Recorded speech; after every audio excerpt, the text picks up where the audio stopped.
At this moment, I want to ask that you all turn your cell phones off, put them on silent, any electrical devices, beepers, watches, Androids.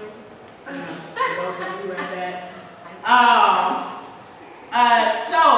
Tonight we are presenting our To Be Young, Gifted, and Black Showcase, Monologue Showcase. We thank you all for joining us throughout our summit that has been taking place all weekend long since Thursday. It's been a wonderful weekend of workshops, sessions, productions, networking, mixers, parties, being in New Orleans, and that's a whole event in itself. We thank you all for joining us tonight, and we thank you all for being an audience for us, both here in person and online with HowlRound. We're going to start off. We have 7 wonderful young artists today to present their talents, and we're going to start now. So thank you all, and let's welcome our first artist up.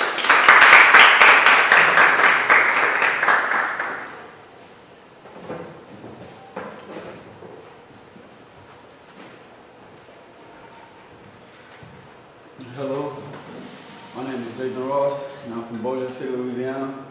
I go to Xavier University of Louisiana. I'm going to be performing a passage. It's by Lyman, and it's from the piano lesson.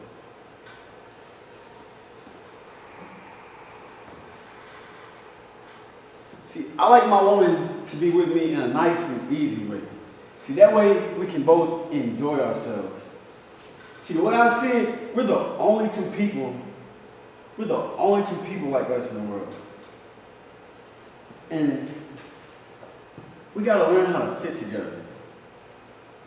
And a woman that don't take the time to do that, I don't bother with. I mean, used to, because I used to just bother with all of them. But then one time I woke up with this woman, and I didn't really know who she was.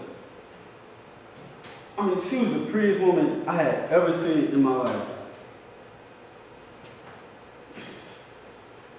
But she was the prettiest woman I ever seen in my life, and I didn't even take the chance to really look at her. And I guess she kind of knew I never really looked at her. You know what? She had to know that because she didn't want to see me no more. And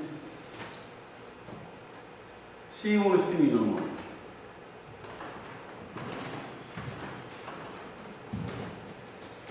And it's crazy because, this girl, I couldn't stop thinking about her. And just, I spent the whole night with her. She didn't want to see me no more. So I kept replaying that in my head over and over. What was it? Was it something that I did? Was it something that I did wrong? And so sometimes I tell myself, maybe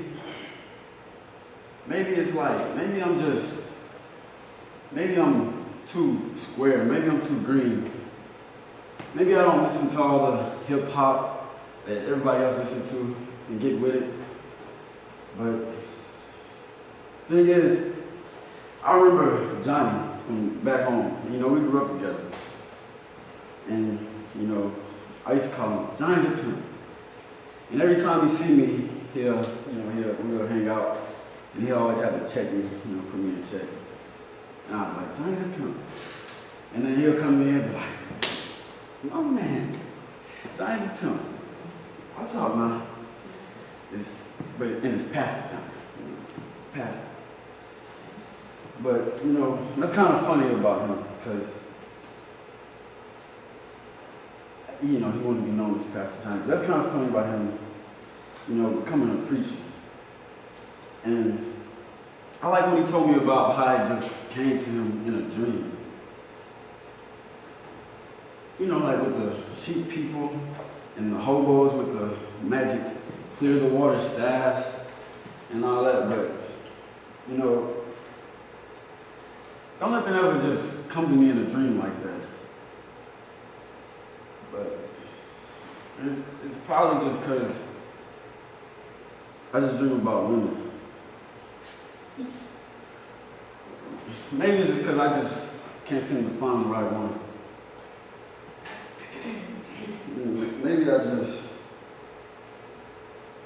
always push away the right ones. Thank you.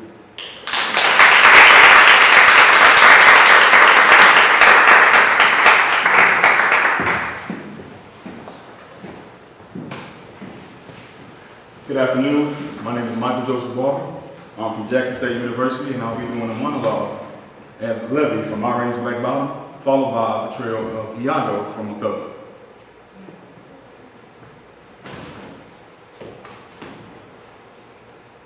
Levy gotta be Levy.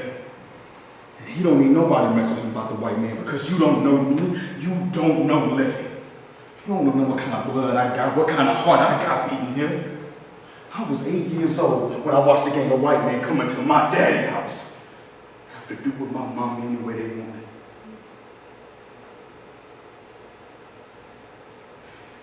It was coming around planting time. My daddy went to Naxos to get some seed and fertilizer. It was my mom standing in the kitchen when the white man came and took hold of her.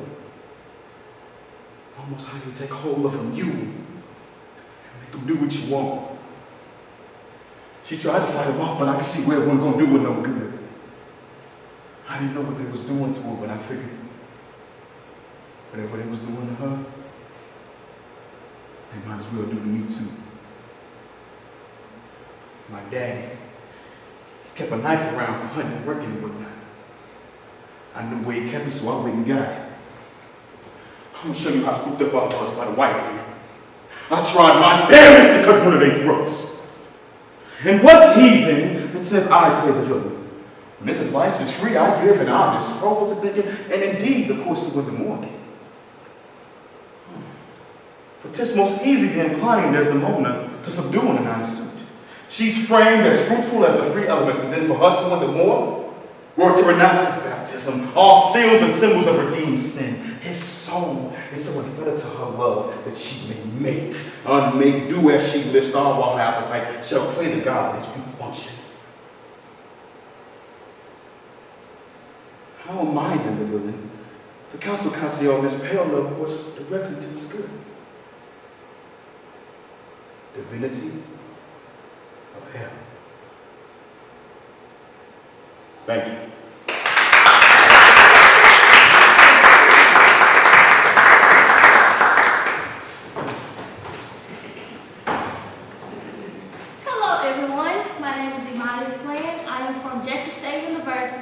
And I'll be doing a monologue titled Sorry for Color Girls.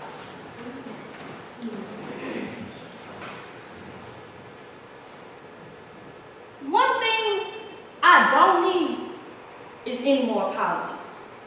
I got sorry to greet me in my front door. You can keep yours. I don't know what to do. They don't open doors or bring the sun back.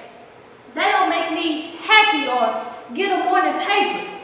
Didn't nobody stop using my tears to wash cars because of sorry. I'm simply tired of collecting. I didn't know I was so important to you. I'm gonna have to throw some away. I can't get to the clothes in my closet for all of the sorries. I'm gonna take a sign on my door. Leave a message by the phone. If you call to say you're sorry, call somebody else. I don't use it anymore. I let sorry, didn't mean to, and how can I know about that? Take a walk down a dark and musty street in Brooklyn. I'm going to do exactly what I want to, and I won't be sorry for none of it. Let a sorry soothe your soul. I'm going to soothe mine. You are always inconsistent. Doing something and then being sorry. Beating my heart to death talking about you sorry.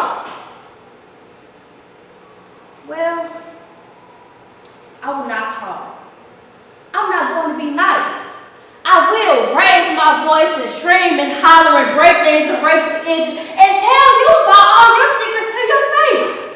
I will listen in detail every one of my wonderful lovers and their ways. I will play Oliver Lake live, and I won't be sorry for nothing. I loved you on purpose. I was open on purpose. I still crave vulnerability and close talk. And I'm not even sorry about you being sorry. You can carry all the guilt and grime you want. Just don't give it to me. I can't use another sorry. Next time you should admit you're mean, low down, nope, count straight out and trifling. Instead of being sorry all the time, enjoy being yourself. Thank you.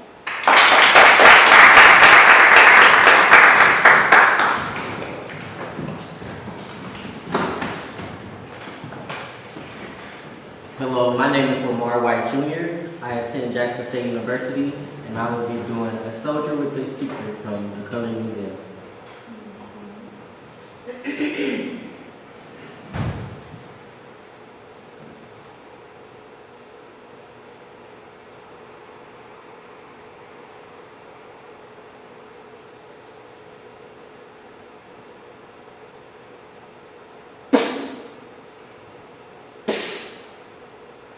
Guess what? I know the secret. The secret to your pain. Of course, I didn't always know. First, I had to die and come back to life. Or I got to give. You see, the captain sent me up off the head, scattered for screaming yellow bastards. But for the life of me, I couldn't understand why they be screaming how we trying to kill them and they us. Well, I'm off looking. And all of a sudden, I get caught smack dead in the middle of this explosion! This burning, this black and starting explosion! Must have been a booby trap or something because all around me is fire!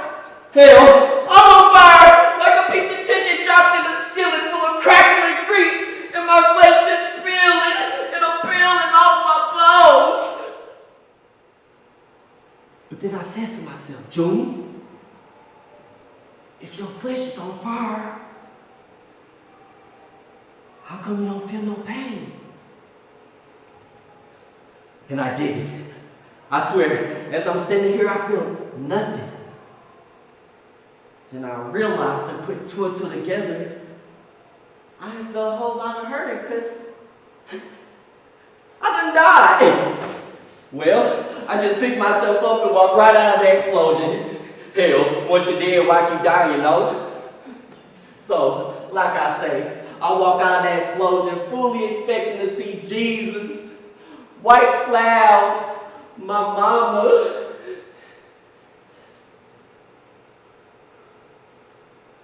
But all I see is more water shooting in that direction and over there. And standing over there were all the guys, JF, Hubert, Captain. I guess the explosion must have attracted them. And they just stared at me like I'm some kind of ghost. So then I yelled to them, "Hey Hubert! Hey Captain!" And they just stared. So then I tell them how I done died and came back to life and how it must not have been my time, because here I am, fully in the flesh, not scratched to my bones. They were just staring. So I guess to stare back.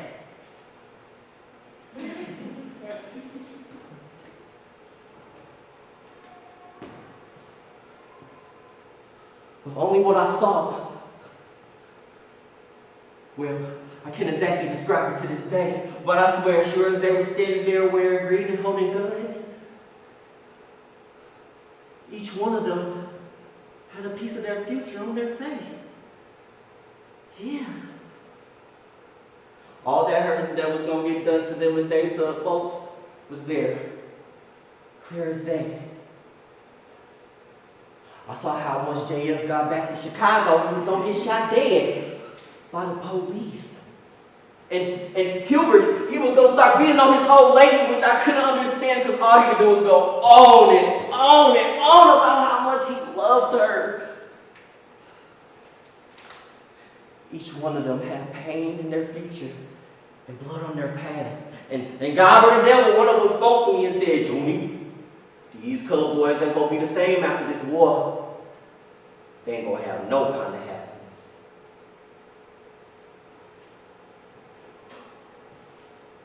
Well, that's when I got the secret to their pain.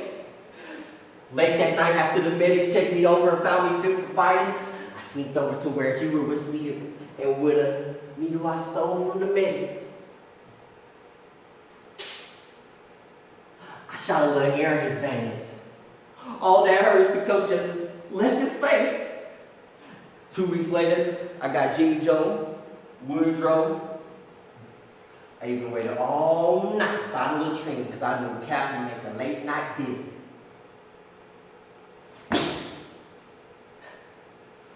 I got him. And that's how come I done died and came back to life. The same way Jesus go around healing all the hurt from the sick, I'm supposed to go around healing all the hurt these colored boys wearing from the war. Guess what? I know the secret. The secret to your pain, and to yours, and to yours. Psst. Psst.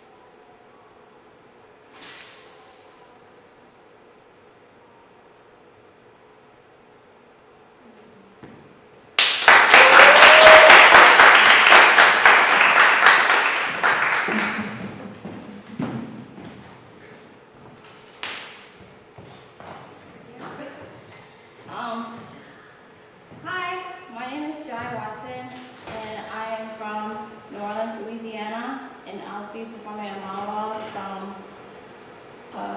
Richard Fisher's funeral.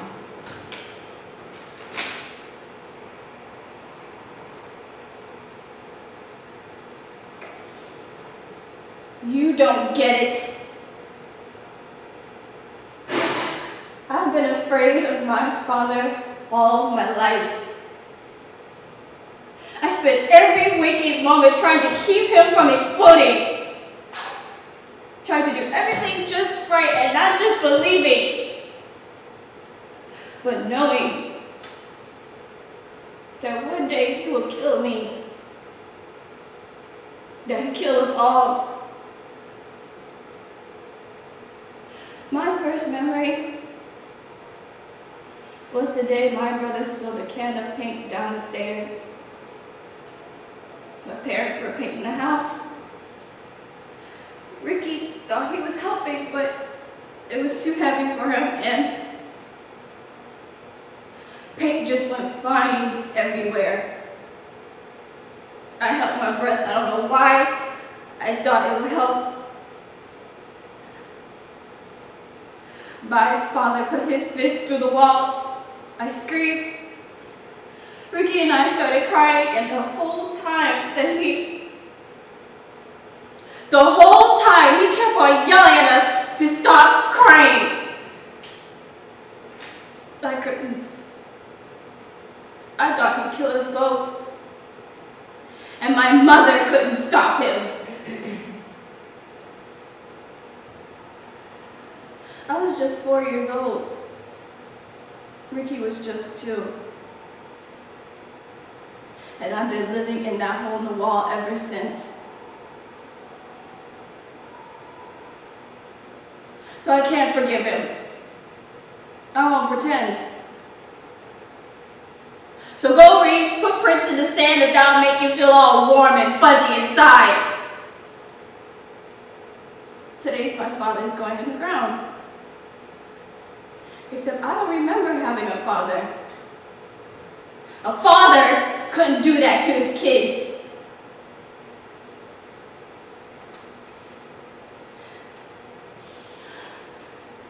Thank you.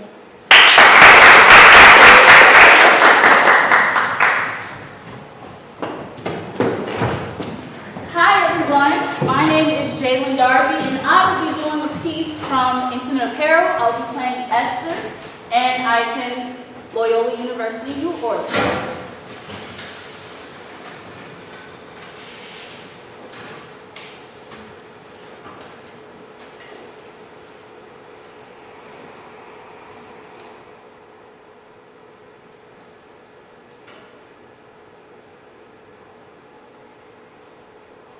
I didn't write them letters.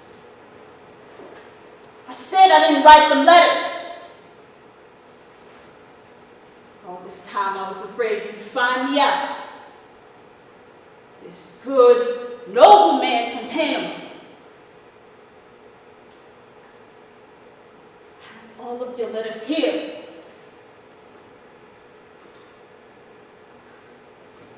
I look at them every day.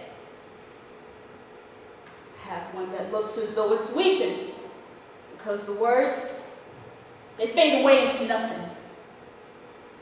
And I have another that looks as though it's been through a hard day because there's a smudge of dirt in each corner. And it smells of kerosene and burnt sugar. I can't tell you what to say because I don't read. And I can't tell you whether they're any true, but I keep them. Because George gave me his heart. Covered in mud and filthy, he gave it to me. And I believed him. Believed him. But you're not the man in these letters because that gentleman would have thanked me. Who wrote the letters, George? Tell me. You tell me! I ain't really Mrs. Armstrong, am I? I've been holding on to that. And that woman ain't real. We're more strangers now than on the eve of our wedding. At least I knew who I was back then. And I ain't gonna let you hurt that woman. No. She's a good, decent woman. And worthy. Worthy!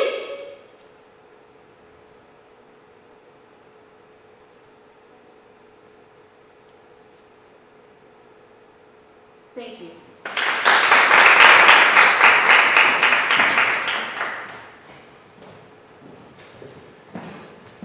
Good evening, everyone. I am Kaylin Johnson, a junior from Jackson State University, and today I will be performing a monologue from King Hedley II. You take little Buddy Will's mother out there on Breadmore Road. What she got? A heartache that ain't never going away.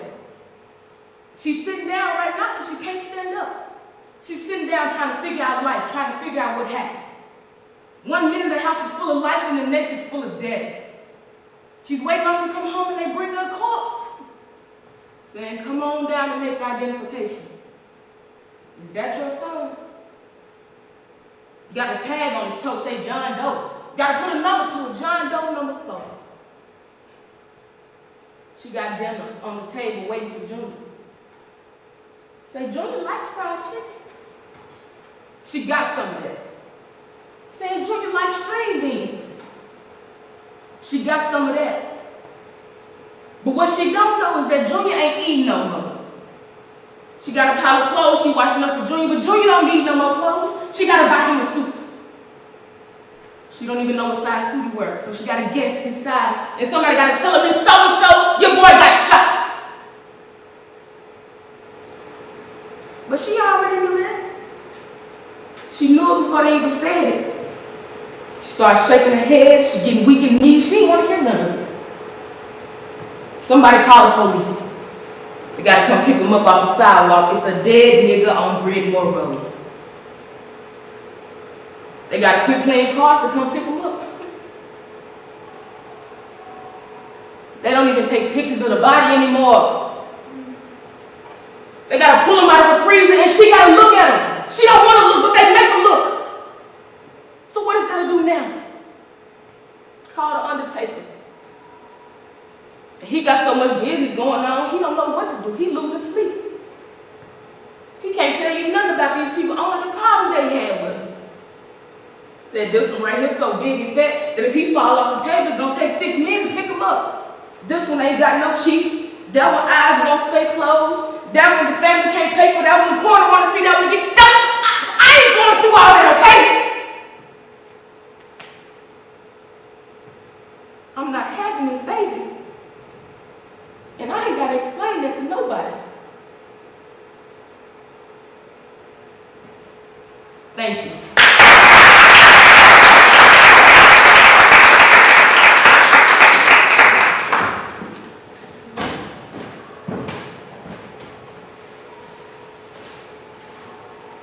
That's all. Let's thank our actors once again.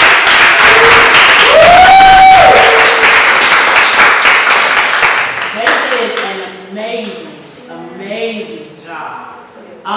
Thank you, actors, for sharing your talent with us, with the festival, with the summit, with HowlRound, with everyone.